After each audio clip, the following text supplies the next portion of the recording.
Hey Taurus, welcome to your weekly reading for October 27th through to the 3rd of November. So it's Scorpio season. This is the season of your 7th house. And at present, we have a couple planets in the sign of Scorpio. So I'm referencing my honeycomb calendar.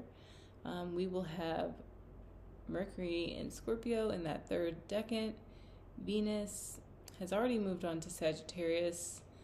So the Sun and Mercury in Scorpio for this week, and then the Moon towards the end of the week will enter into Scorpio. So you guys have a little bit of territory to cover as far as starting out with your 3rd house of communication, Leo, the Moon transiting there over the course of the weekend, and then on Sunday, the Moon will hit Virgo, your 5th house, Taurus, of emotional security. So Leo actually being your 4th house is interesting. So Tauruses, maybe you guys are starting to feel a little bit of breakthrough. I'm not sure why. Let's pull from the Healing Waters Oracle. It feels like there could be some breakthrough on the horizon for you guys. It's so funny. All of my deck is like mixed together. But it just feels like with Uranus retrograding to 25 degrees this week, you guys are going to have a little bit of relief because it's familiar territory. We are like waxing and waning, waxing on, waxing off, expanding and contracting. And you guys are learning to how to keep up with this jig of having Uranus in your sign. As an Aries rising, I can very much relate. We have plunge. Don't hold back. It's time. Go for it. Dive in. So give of yourself into the moment, and let's make this moment last, Taurus. So it might feel like at this point of the year that, a lot of what I've studied in astrology says that your opposite season is the time where you can most clearly see yourself, most clearly reflect, and have that clarity of mind and movement going forward. There are things that we plan for that don't pan out, and that's okay, but it's like what did work? What did come together, or what totally collapsed that might have thrown you off, and now you have to make a big choice to take that leap and bet on yourself. We have meditate, soothing, calming, grounding, relaxing, and releasing, as well as plunging into something. Now I need to know, Healing Waters, what does plunge have to share with Taurus this week? Might be a lifestyle, might be a commitment to a way of living with yourself, to a way of seeing yourself, and to a way of meditating. Maybe a Vipassana is in order. I know that this has come through a few people. I did a 3-day Vipassana at home. I wrote to my husband when I had to tell him stuff, and that was it. It was pretty intense, needless to say, and what I've heard from people who do the 10 days, by day 5 and 6 is when you really start to feel tremendous effects, tremendous drop-off. I could speak to 3 days being equally as amazing. So whatever you can do, whatever the timing is offering you, Taurus, at this time, consider it. Don't falter as you approach the water. Dive right on in. Head first. Don't resist. You've been working for this for a long time. You're ready. Go for it. The answer is a yes. Kudos. Or this this mantra. This is a card of confirmation and clarity. It's an invitation to take the plunge and to say yes. If you're someone who prefers to wait for permission or a timely invitation, you could consider this card's message just that. There are times for waiting, for restoring, and for repairing. This is not one of those times, Taurus. It doesn't necessarily mean that you will feel completely prepared or fully confident. Those who dive in rarely do, but their attachment to resistance becomes less than their desire for the new. Maybe this is what's been happening for you.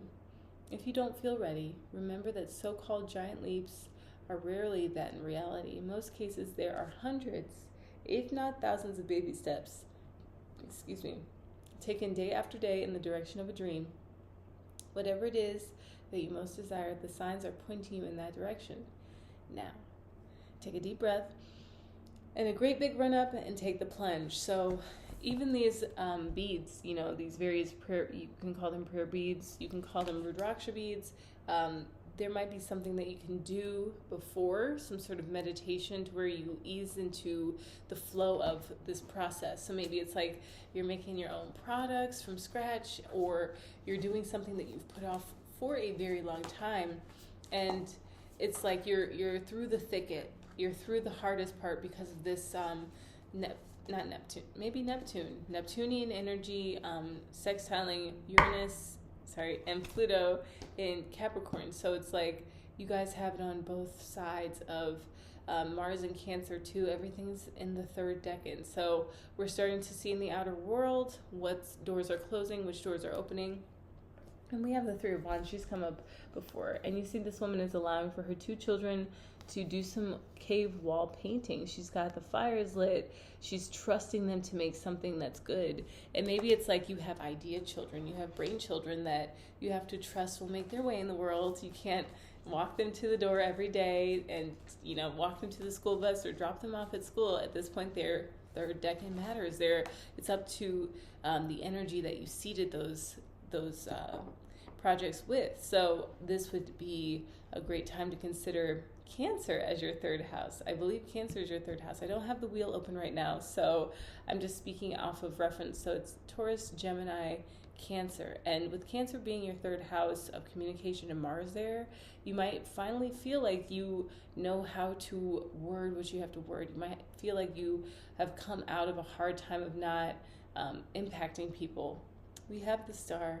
So along with trusting your idea children, you have to relax. You have to take a load off. And this being, she seems to have reached enlightenment, or she seems to have connected with her North Star.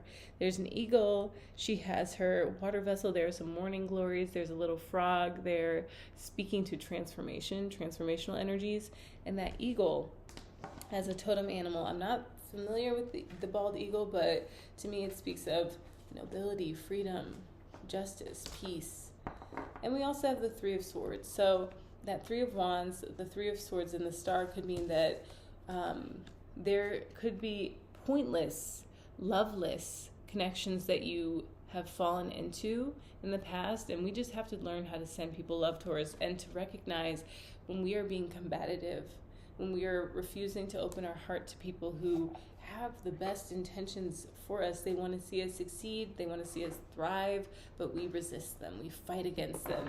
And or there could just be some stalemate situations that all you can do is send love, and you can't get involved anymore because it drains you. It's a little bit too emotionally volatile for you guys to sit through that kind of temper tantrum or, tempest, if you want to call it that. We got 2 goddesses. We got Lakshmi, which is fortune. Yay! You hit the jackpot. And we have Great Goddess of Sacred Unity. Amazing, Taurus. So that is a 28 and a 17. So over the course of this week, Mercury will get to 28 degrees Taurus. It will actually be in a trine with Mars. So Mercury in Scorpio, the moon in Scorpio at 29 degrees. I think that it happens a few days apart. So Mercury goes first, then the moon, and the moon and Mars are both at 29 degrees opposing Pluto. So this is going to give a lot of ease around power struggles and just stalemate situations, maybe to change it over to this goddess of unity, of seeing how those feuds, that feudal type energy was based on you needing to learn how to meditate, to slow down, to give prayer, to give thanks, and to trust that people understand after a while what works and what doesn't work, and not needing to constantly go back to square one. But maybe for your patience, Lakshmi has come through. So let's see what the Goddess Oracle cards have to say. Great Goddess, Sacred Unity. Empowerment message of Great Goddess.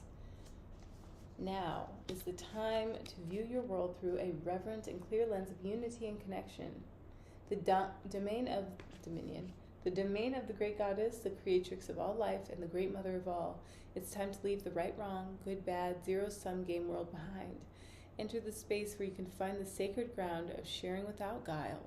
Work from the desire that everyone benefits. So there's not a winner-loser. There's not, that person's just screwed because they don't have me in their life anymore. It's like, no, that's not true. It's just that they have a new vibration, just as you have a new vibration, which allowed for the connection to end or come closer together form a new purpose, to align, to deliver the highest and best outcome for all, when maybe it was just sort of devolving into bickering from a constant, like a drain on your energy. Just as you were ready to take that leap, it was like, oh no, I got to answer this text from someone who wants to fight with me. And then it takes up 3 days of your life, which is just like, come on, we got to wake up out of this. We got to fall in love with our lives enough to not fall into those spells of feudalism, of fighting for no reason, of having a closed heart and anchored in that closed heart rather than opening up to the 5th and 6th dimension. Okay, look at others as if they are also a reflection of yourself. Take a humble yet grounded approach to your life right now. Be accountable for the energy you put out into the world, and be aware of how you influence your surroundings, Taurus. I'm sure that you add a touch of elegance, class, grace, but you also need to make sure that it feels good for you and you're not overextending yourself to make other people happy, because when we do that, they usually end up angry at us because we took away their right to choose what they really wanted in the moment and not over-curate for them. So the great goddess reminds you that you may see yourself as different than others, but you are all one in her presence, and you may see yourself as different in others. That reflection may not be true. What you've been feeling and seeing and sensing could just been distraction to distract you from your true path. Treat others as you would be treated, and miracles abound. Lakshmi is here to second that notion. This is truly an auspicious time in your life to grow and expand. So the alignment message.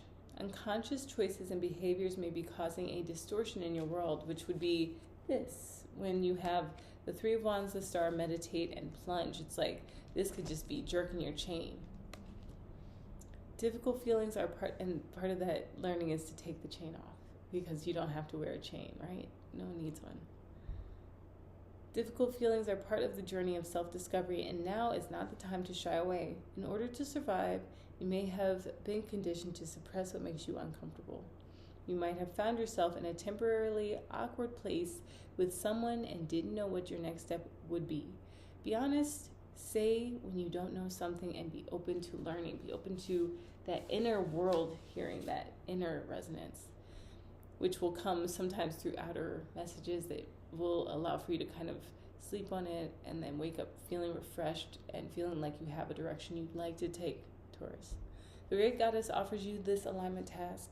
Make the discomfort, awkwardness, and the uncomfortable sacred. Think of what would happen if you made what you considered a flaw, loss, or failure a beautiful, integral part of the art of your life. Every breath you take is sacred. Every mistake you make is a gift. And every time you learn from a relationship is blessed. Bless all parts of you in your life, for you are sacred in the heart of the great goddess who sees only beauty everywhere. And now Lakshmi for fortune.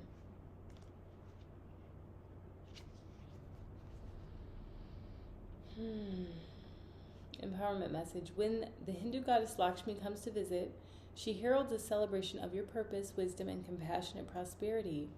All your experience and all your skills are rich with meaning and purpose. As a result, you can expect to see evidence of this wealth in the world around you. You have the ability right now to create great success in your life, and what you have to offer has exalted value. The goddess of luck and prosperity says it's time to share your good fortune with others, and she will show you how it multiplies when you apply gratitude, praise, and a commitment to serve. If it's material success that you want, so this idea child that you have, you shall co-create it. Be open. Don't carry this energy into a co-creation, because it's not going to serve anyone. If it's a rich relationship life, you will attract and development. You are a magnet for miracles. Nothing is out of reach when Goddess Lakshmi comes calling. Alignment message. Have you ever fallen prey to the idea that someone might take away what's yours? Or perhaps you think someone else's success or happiness means there will be less for you? You might not be conscious of this, but you feel that there is not enough to go around, not enough love, not enough money. You worry about growing old, missing out, and struggling for resources you misperceive as limited. You might also feel miserly and stingy, afraid to share in the case that there will be nothing left. And we all know that this has happened to us before, but we need to understand why. Was it a past life that we were reliving before our Saturn return? and that set us up to need to break through that karma, through those cycles, and just open up and be very freely giving, very open-hearted, Taurus. The goddess Lakshmi says this kind of thinking must go if you want to live a rich and vibrant life. Your alignment task is to stop and be mindful of the direction of your thoughts and reframe them to focus on what you truly intend. Repeat this mantra: what is mine will not go past me. When you feel the green gremlin of envy creep into your heart, bless the other person. So that could be like, these people fighting over this leaf of sunflowers. And it's like, okay, well, we don't need to hurt each other over something that will continue to grow and that we can all share, but also we don't need to take someone else's stuff. And you'll know what this is if it's pertaining to you. It could be like a relationship that's already expired, it's over, but you keep reaching out to this person knowing that they've moved on, still needing closure, which isn't real. I have never really needed closure after I recognized it was just a cycle of reopening the wound, to go deeper into the wound rather than just extracting my investment and applying it back to my life, applying it to those idea children, which are my paintings. They are my work with astrology. So you have to find your niche. You have to stop trying to, take something that you were envious of that another person might have, even if that's just this competition, this goal of getting more views in them, or, more time with your ex, or, a home that's bigger than so-and-so's. It's just be happy. Take some time to draw back and see your life from a different perspective. Okay, so bless the other person and say, that which I desire is also for me. So that would be, if you want a relationship, you want a fulfilling one, not just one that was expired. You want one that can move you forward in your life into higher states of expansion and joy, or you want co-creators who really can move your creations into a new level. You don't want just the same old outcomes just because it worked in the past. You guys could be going different directions, or someone could be focused on what they really want to grow, and maybe they were just sort of entertaining new ideas and going through a cycle of change. Okay, your true limitations are only what you set for yourself. Don't let your conditioned mind and faulty beliefs rule your life, Taurus. Break free. Plunge. The world is unlimited if you let yourself open up to the wealth of your imagination. I love that. All right, Taurus, go on ahead and check out your 3rd and 9th house reading. See what it is that you're saying to yourself, what you truly believe. Check out your art, your chart and your art on astro.com. Look at your chart under which you've probably seen Placidus or equal. Maybe you've seen whole and Placidus. So look at equal, look at KOCH, Coke, to see where you have small houses and where you need to focus your energy to maintain this gratitude and this good fortune that is absolutely coming your way. Take a deep dive. It's your opposite house season, so be willing to release what is not for you in relationships and in your own character. Taurus, until next time, all of my aloha.